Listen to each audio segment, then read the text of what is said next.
Hello SPS Astrology lovers, this is Shankar Pratap Singh and you are watching SPS Astrology। दोस्तों आज हम बात करेंगे एक ऐसे टॉपिक के ऊपर कि जिस चीज से बहुत सारे लोग बहुत ज्यादा परेशान रहते हैं और ये जो टॉपिक है ये है काम धंधे का टॉपिक, यानी आपका करियर, आपकी जॉब।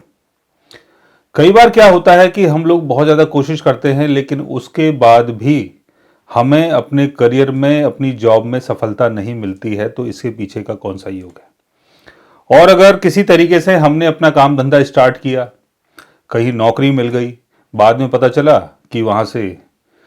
छोड़ने का योग बन गया है, यानी छोड़ना पड़ रहा है, फिर किसी दूसरी चीज के लिए ट्राई करना पड़ रहा है। तो इस चक्कर में बहुत सारे लोग परेशान रहते हैं और उनको हर टाइम ये फियर रहता है कहीं ऐसा ना हो कि कल को मेरी नौकरी छूट जाए या काम धंधा जो मेरा चल रहा है वो बंद हो जाए। तो इसके पीछे कौन सा ऐसा योग बनता है जिसके चक्कर में कई बार हमारा जो जॉब है, हमारा करियर है, हमारा काम धंधा है, उसमें बार बार बदलाव आता है। तो ऐसा कौन सा योग हमारे बर्थ चार्ट में बनता है? अगर इसको समझना है तो इसके लिए कुंडली के सिक्स्थ हाउस यानी जॉब, डेली का काम,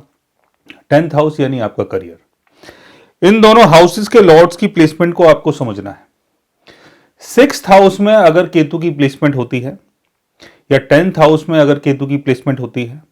सिक्स्थ हाउस का लॉर्ड आपके बर्थ चार्ट में केतु के साथ कहीं प्लेस्ड होता है, 10th हाउस का लॉर्ड आपके बर्थ चार्ट में केतु के साथ कहीं प्लेस्ड होता है, केतु का एस्पेक्ट अगर सिक्स्थ हाउस में पड़ जाता है या सिक्स्थ हाउस के लॉर्ड के ऊपर पड़ जाता है, केतु का एस्पेक्ट अगर 10th हाउस के ऊपर पड़ता है या 10th हाउस के लॉर्ड के ऊपर पड़ता है, तब आपके साथ ये सारी चीजें हो सकती हैं।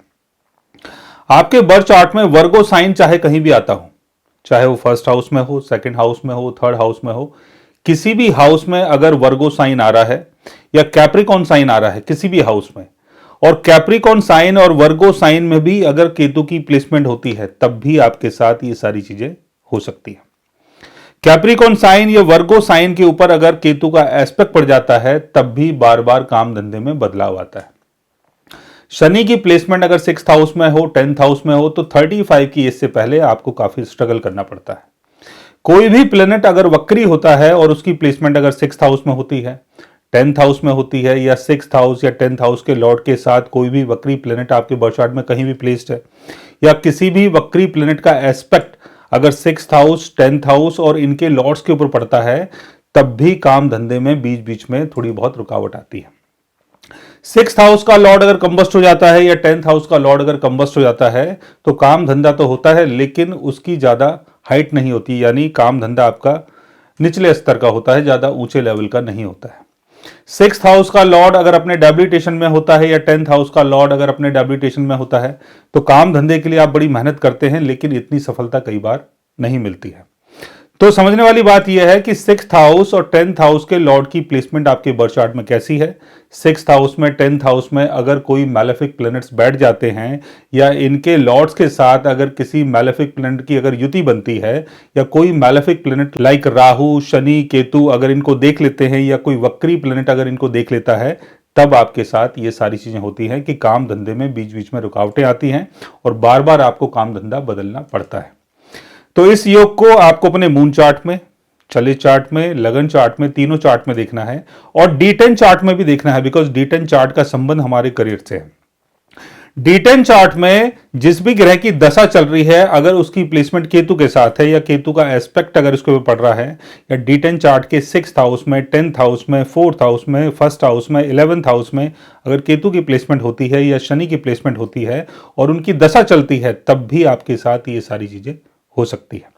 राहु की प्लेसमेंट अगर सिक्स्थ हाउस में हो, 10th हाउस में हो, तो Rahu sixth house, 10th house में अच्छा माना जाता है आपके लगन चार्ट में, आपके मून चार्ट में,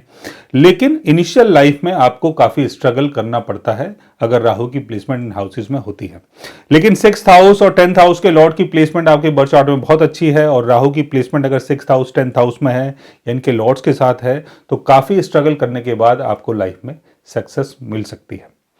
तो आपको सिक्स्थ हाउस और 10th हाउस के लॉर्ड को समझना है, आपके जितने भी डिविजनल चार्ट्स होते हैं उनमें देखना है। अगर सिक्स्थ हाउस, 10th हाउस के लॉर्ड्स अगर वीक हो जाते हैं तो इनकी रेमेडी आपको करनी चाहिए, और अगर इनकी प्लेसमेंट